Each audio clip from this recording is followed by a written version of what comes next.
রবিউলের কপালে ঝাঁটার বাড়ি পড়েছে। প্রথমে কাউকে ভালোবাসার কথা বলল, সেই রিজেক্ট করে দিল। কিছু করারও নেই ওর। বাসার ঘরে ডিম লাইট জ্বলছে, রবিউলের চোখ দিয়ে অঝরে বৃষ্টির মতো পানি পড়ছে। এটা ভেবে ওর খুব কষ্ট হচ্ছে যে প্রিয় মানুষটাকে কাছে পেয়েও যেন পাওয়া হলো না। কিন্তু রবিউল সিদ্ধান্ত নিয়েছে তন্নাকে পটাতে সে হাল ছাড়বে না। ম্যামের মনে ওর জন্য ভালোবাসার বীজ বপন করবেই করবে। এগুলো ভাবতে ভাবতে ঘুমিয়ে পড়ল রবিউল। পরের দিন সকালে দ্রুত ঘুম ভাঙে ওর। কেউ এসে ঘুম থেকে না উঠালে যার ঘুম ভাঙে না, আজ সেই মানুষটা তাড়াতাড়ি ঘুম থেকে উঠে গেল। উঠে তন্না ম্যামের ওই মায়াবী মুখের দিকে তাকিয়ে আছে রবিউল। ঘুমন্ত অবস্থায় কি মায়াবী লাগছে ম্যামকে, মনে হচ্ছে নিষ্পাপ শিশু। সে উঠে ফ্রেশ হয়ে এসে নামাজ পড়ে, বই খুলে পড়তে বসলো। এর মধ্যে তন্না ম্যামও উঠে পড়েছে। ঘুম থেকে উঠেই তন্না ম্যাম কিছুক্ষণ রবিউলের দিকে তাকিয়ে থেকে ফ্রেশ হতে চলে গেল। একটু পর আবার রুমে চলে এলো। রবিউল শুধু আর চোখে দেখছে তাকে। সে এসে ড্রেসিং টেবিলের সামনে এসে চুল আঁচড়াতে লাগলো।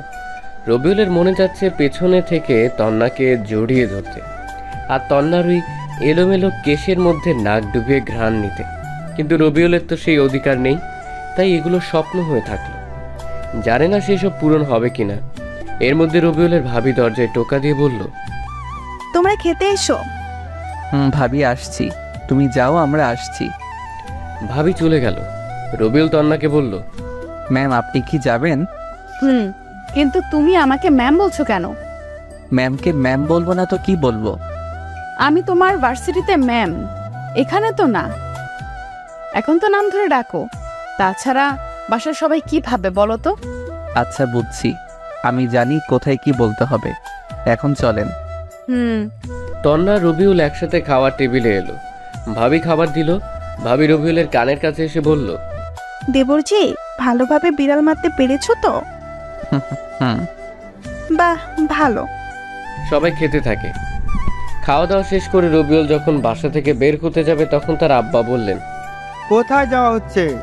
এই তো বাইরে বন্ধুদের সাথে আড্ডা দিতে।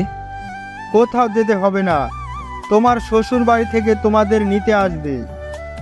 আসলে আসবে, ওনারা ওনাদের মেয়েকে নিয়ে চলে যাবে। এতে আমার বাইরে যাওয়ার সাথে কি সম্পর্ক?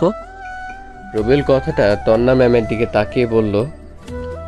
তন্না ম্যাম রবিউলের কথা শুনে রাগীভাবে তাকিয়ে আছে ওর দিকে।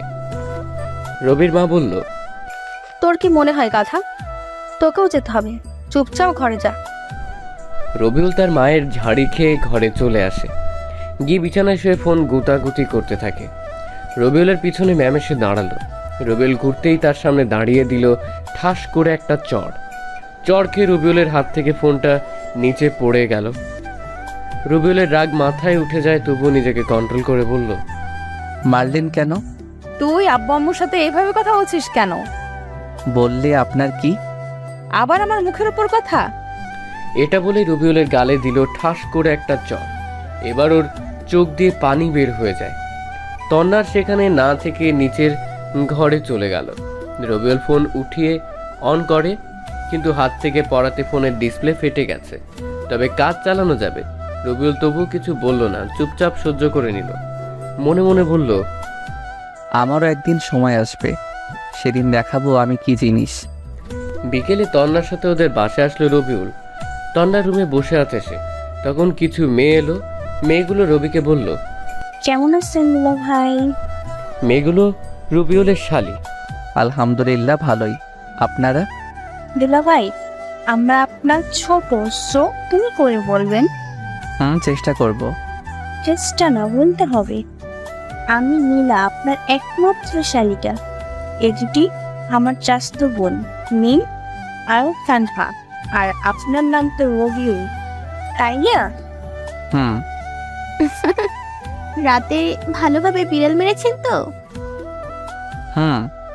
ওরা সবাই কথা বলছিল। তখনই কোথা থেকে রাক্ষসী তন্না ম্যাম এসে বলল, দাঁড়া, তোদের দেখাচ্ছি। সামিয়ার কথা শুনে সবটি উধাও। বোঝা যাচ্ছে তন্নাকে দেখে এরা অনেক ভয় পায়। ওদের সাথে এগুলো কি বলা হচ্ছে? ওরা জিজ্ঞেস করলো তাই বললাম। ওদের সাথে আর এইভাবে কথা বলবে না। ওরা আমার শালিকা হয়, আর ওদের সাথে কথা বললে তো আপনার সমস্যা হওয়ার কথা নয়। তন্না রেগে গেল, আবার রবিউলের গালে থাপ্পড় মারতে